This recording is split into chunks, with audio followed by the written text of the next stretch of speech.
안녕하세요. 반갑습니다. 오늘도 하나님의 은혜와 샬롬이 예배드리는 우리 모두 위에 가득 임하시기를 간절히 기도하고 바랍니다. 함께 마음과 정성과 힘을 다해 찬양하겠습니다.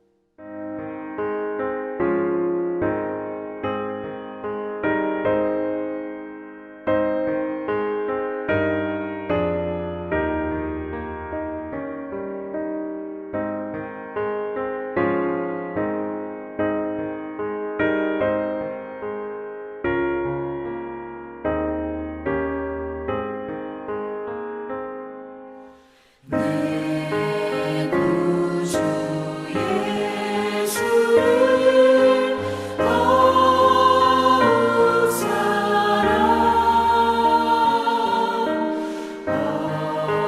엎드려 비는 말 들으소서. 내 진정 소원이 내 구주 예수를 더욱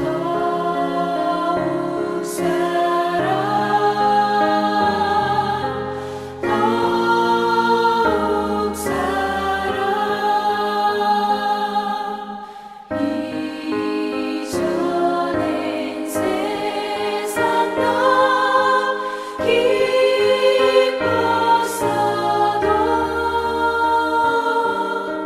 지금 내 기쁨은 오직 예수. 다만 내 비는 말 내 구주 예수를 더욱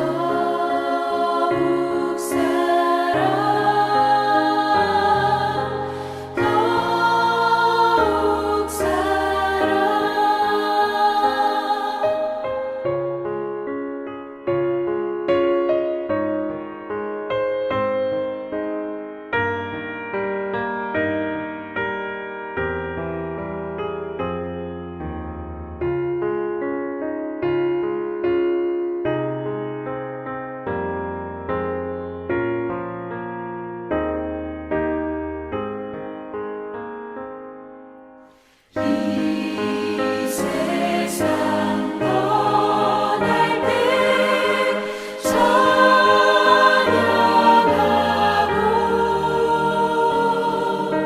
숨질 때 하는 말 이것일세. 다만 내 비는 말 내 구주 예수를 더욱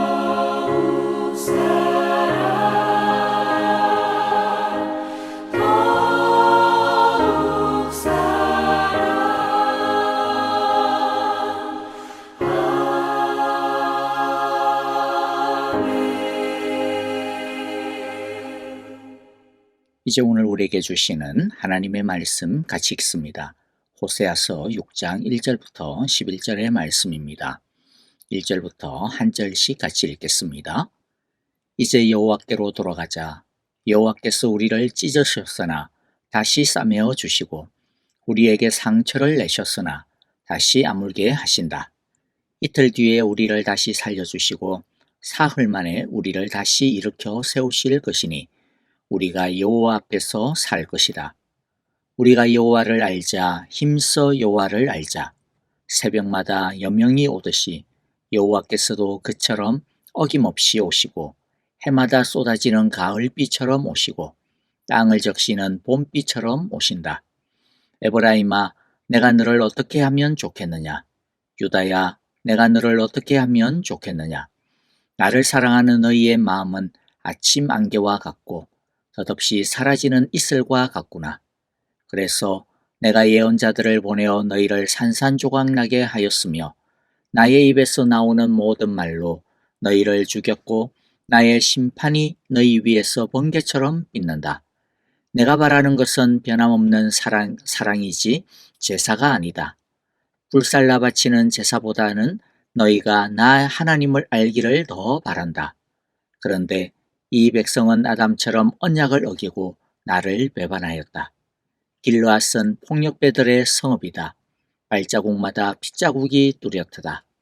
강도떼가 숨어서 사람을 기다리듯 제사장 무리가 세겜으로 가는 길목에 숨었다가 사람들을 살해하니 차마 못할 죄를 지었다. 내가 이스라엘 집에서 소름 끼치는 일들을 보았다. 거기에서 에브라임이 몸을 팔고 이스라엘이 몸을 더럽힌다. 유다야, 너를 심판할 시기도 정하여 놓았다. 아멘. 우리는 어제 5장 마지막에서 이스라엘의 피할 수 없는 심판과 멸망에 대한 하나님의 선고를 들었습니다. 이스라엘에게는 이제 망하는 것 외에는 다른 대안이 없습니다. 망하는 것은 하나님의 심판인 동시에 다시 새롭게 시작할 수 있는 유일한 탈출구이고 해결책입니다. 그래서 이왕 망하는 것, 잘 망하는 것이 상책이다 그렇게 말씀을 드렸습니다. 잘 망하면 즉 이전에 가지고 있었던 모든 죄들을 다 청산하고 하나님께서 버리라고 하신 것들을 전부 다 버리면 하나님께서 다시 시작하실 것이기 때문입니다. 오늘 1절에 보면 여호와께로 돌아가자라고 초청하는 말씀이 선포됩니다. 이것은 망하는 것 속에 담겨있는 하나님의 희망의 계획을 아는 자만이, 믿는 자만이 할 수 있는 믿음의 초청입니다. 오늘 우리가 이 초청을 듣기를 원합니다. 6장은 크게 세 부분으로 나누어 볼 수가 있는데요.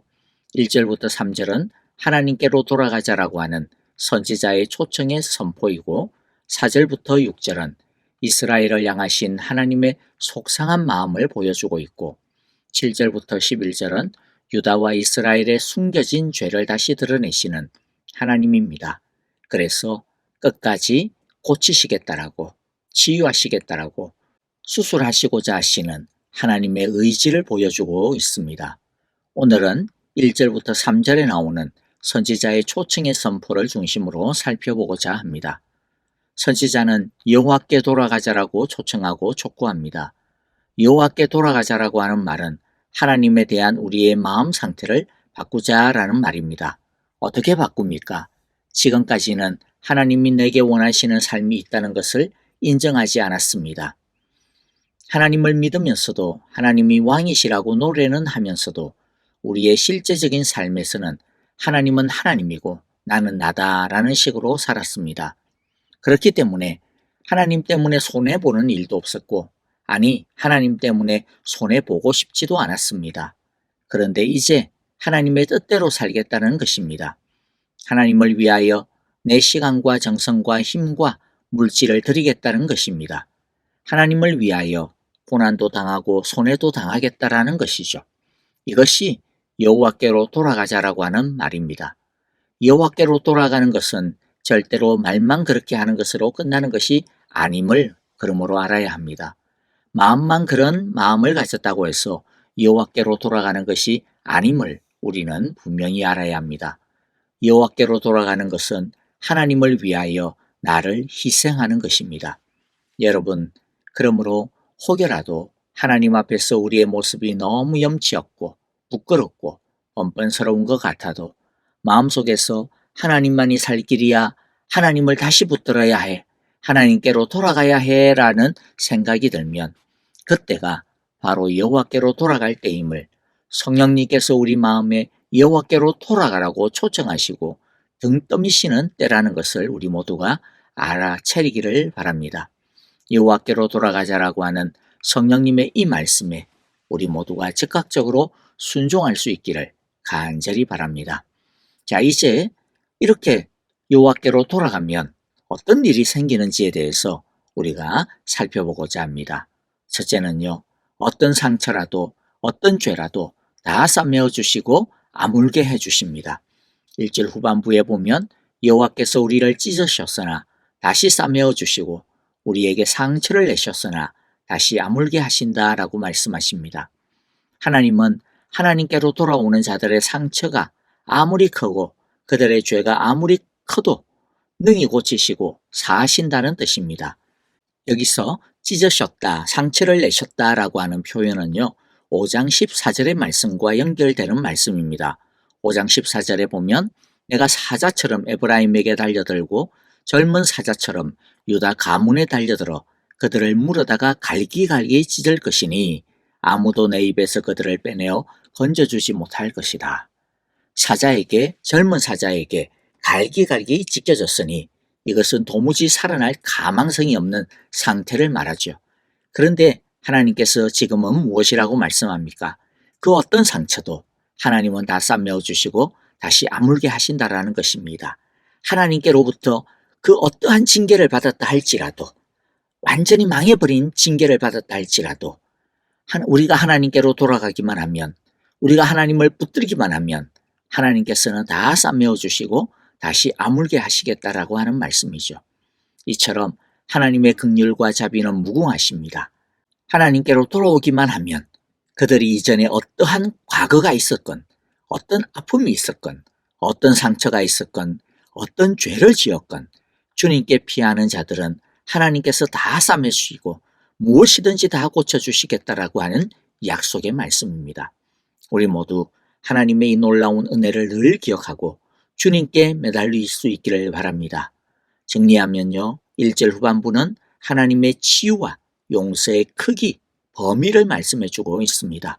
어떤 상처도, 어떠한 망함도, 어떠한 죄악도 여호와께로 돌아가 여호와를 붙들고 여호와께 매달리기만 하면 하나님께서 다 싸매어 주시고 다시 아물게 해 주신다라는 말씀입니다. 두 번째로, 우리가 여호와께로 돌아가기만 하면 우리의 상상과 예상을 뛰어넘는 속도로 하나님은 치유하시고 구원하십니다.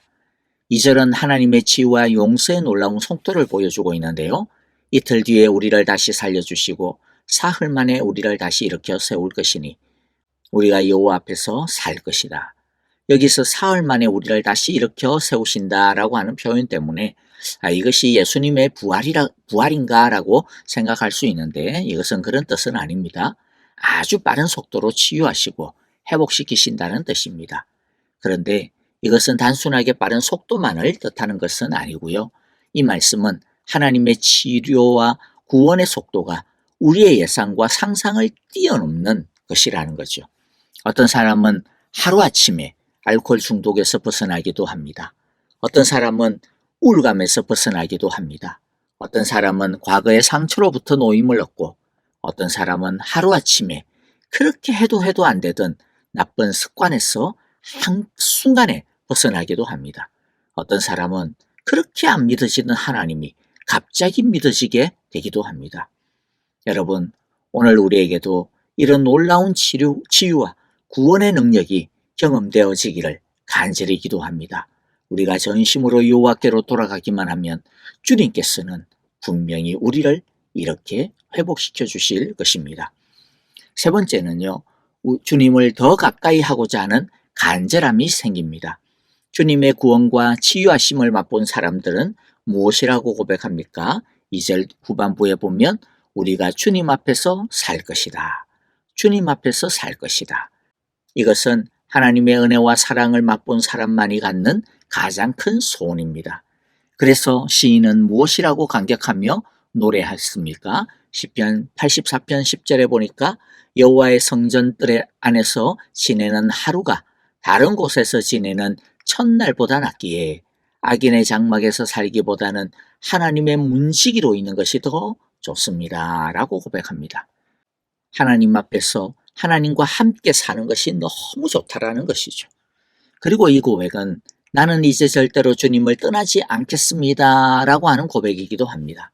진짜 여호와께로 돌아선 사람, 진짜 하나님의 치유와 구원을 경험하고 그 감격이 생생한 자의 특징이 바로 이것입니다. 주님 앞에 살겠습니다. 주님을 떠나지 않겠습니다. 주님과 함께 있는 것이 제일 행복합니다. 라고 하는 고백이죠.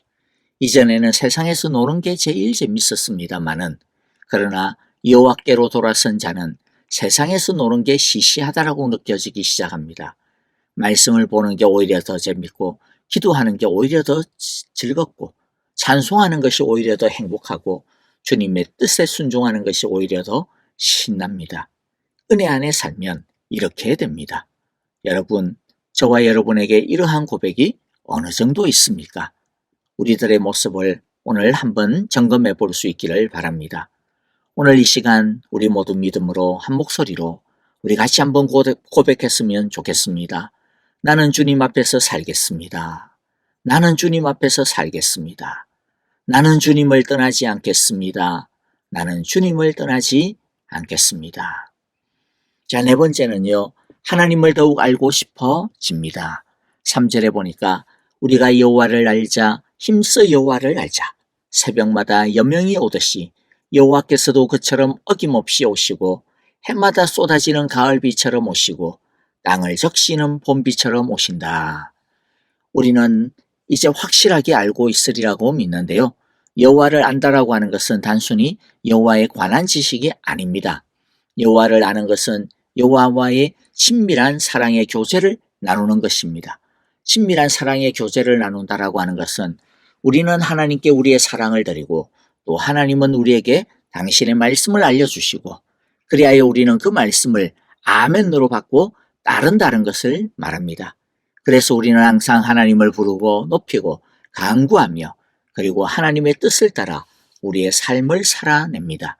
이것이 여호와를 아는 것입니다. 그런데 우리가 이렇게 힘써 여호와를 알아갈 때 하나님은 우리에게 어김없이 오신다, 반드시 오신다라고 말씀하십니다. 여명과 봄비, 가을비는 때가 되면 반드시 오고야 마는 것들입니다. 비록 어두운 밤을 지난다 하더라도 그 밤이 끝나면 반드시 무엇이 옵니까? 새벽이 옵니다. 그처럼 하나님께서는 반드시 오신다는 거죠. 비록 어두운 밤을 지난다 하더라도 그 밤이 끝나면 반드시 새벽이 옵니다. 그렇기 때문에 여러분, 때때로 왜 하나님의 응답이 더디지, 왜 요새는 하나님께서 나와 함께 하시는 것 같지가 않지라는 하나님이 침묵하는 것과 같은 때를 만나더라도 낙심하지 말아야 합니다. 왜냐하면 그 침묵 속에서도 우리 눈에는 아직 보이지 않지만은 우리는 아직 깨달지를 못하고 있지만은 그런데 그 침묵 속에서도 하나님은 그때도 우리를 향하여 열심히 달려오고 계시기 때문입니다. 때가 되면 하나님께서 이루십니다. 나타나십니다. 일하십니다. 우리는 조금만 인내하면 됩니다. 그러므로 가뭄 가운데서도 비를 준비하시는 하나님을 믿고 끝까지 여호와를 아는 일에 힘쓰는 우리 모두가 되시기를 간절히 기도하고 축복합니다. 이제 말씀을 정리하며 마무리하겠습니다. 오늘 우리는 주님 앞에 살자 여호와를 힘써 알자라는 말씀을 들었습니다. 그 말씀을 따라 우리 마음에도 여호와께 돌아가고자 하는, 주님 앞에 살고자 하는, 여호와를 힘써 알고자 하는 뜨거움이 생겨난 줄을 믿습니다. 그런데 진정한 회개는 삶의 변화의 열매를 맺습니다. 하나님은 너희가 나에게로 돌아온다면, 나와 함께 살기를 원한다면, 나를 힘써 알고자 한다면, 그것이 거짓이 아니고 진실이라면 이 열매를 보이라고 말씀하시는데요. 6절입니다. 내가 바라는 것은 변함없는 사랑이지 제사가 아니다. 불살라 바치는 제사보다는 너희가 나 하나님을 알기를 더 바란다 라고 말씀합니다. 하나님께서 바라시는 것이 무엇입니까? 사랑입니다. 여기서 사랑은 두 가지가 나오는데요. 앞부분에 변함없는 사랑, 즉 인애는 이웃에 대한, 서로에 대한 사랑을 말합니다. 하나님은 우리가 서로에 대해 진실과 헌신으로 사랑의 책임을 다하기를 원하십니다. 뒷부분의 사랑은 하나님을 아는 것입니다. 하나님에 대한 사랑입니다. 그런데 여기서 중요한 포인트는 하나님을 사랑하는 것과 이웃을 사랑하는 인애가 동격이라는 것입니다. 예수님도 율법과 선지자의 가장 중요한 본질을 뭐라고 말씀하셨어요? 하나님을 사랑하는 것과 이웃을 사랑하는 것이라고 말씀하셨습니다. 그 말씀을 하시는 그때도 이웃을 사랑하라고 말씀하시면서 이것은 하나님을 사랑하는 것과 같으니라고 말씀하셨습니다. 하나님을 아는 것, 여호와께로 돌아서는 것, 하나님 앞에 사는 것은 하나님을 사랑하고 이웃을 사랑하는 것임을 우리 모두가 꼭 기억할 수 있기를 바랍니다. 우리가 다른 사람을 향해 이기적이지 않고 희생적이고 책임을 지는 사랑을 베풀 때 내가 내 욕심을 향해 달려가지 않고 다른 사람을 긍휼히 여기며 그들에게 마음을 열 때 하나님은 우리의 삶에 개입해 주신다라고 하는 것을 늘 기억하며 살아갈 수 있기를 간절히 바라고 기도합니다. 아멘. 자, 오늘 우리에게 주신 귀한 말씀들 마음 가운데 새기면서요, 우리 함께 회개할 것 회개하고 결단할 것 결단하는 기도 우리 함께 드리기를 간절히 바랍니다. 교회와 형제자매들을 위해서 기도합니다. 변함없이 우리 아프신 성도님들 그 이름을 부르면서 주여 고치시고 주님의 능력을 나타내어 보여주옵소서. 사흘 만에 이틀 만에 싸매어 주시고 고쳐주시는 은혜를 주옵소서라고 우리 함께 기도하기를 원하고요. 정말로 주님을 힘써 알아가는 주님의 귀한 백성들 되기를 원합니다라고 기도합시다. 선교사님들을 위하여, 가정을 위하여, 그리고 그 사역과 교회를 위하여 우리 함께 간절하게 주의 이름을 부르며 기도하겠습니다.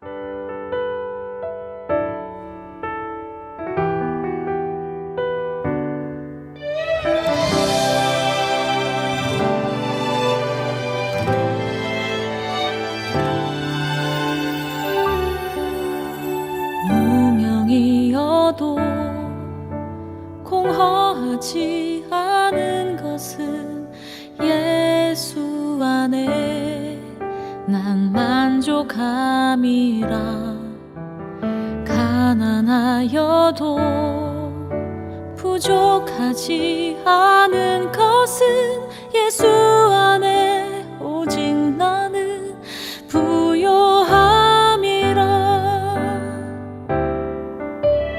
고난 중에도 견뎌낼 수 있는 것은 주의 계획 믿기 때문이라. 실패하여도 일어설 수 있는 것은 예수 안에 오직 나는 승리함이라. 난 예수로 충만하네. 난 예수로 충만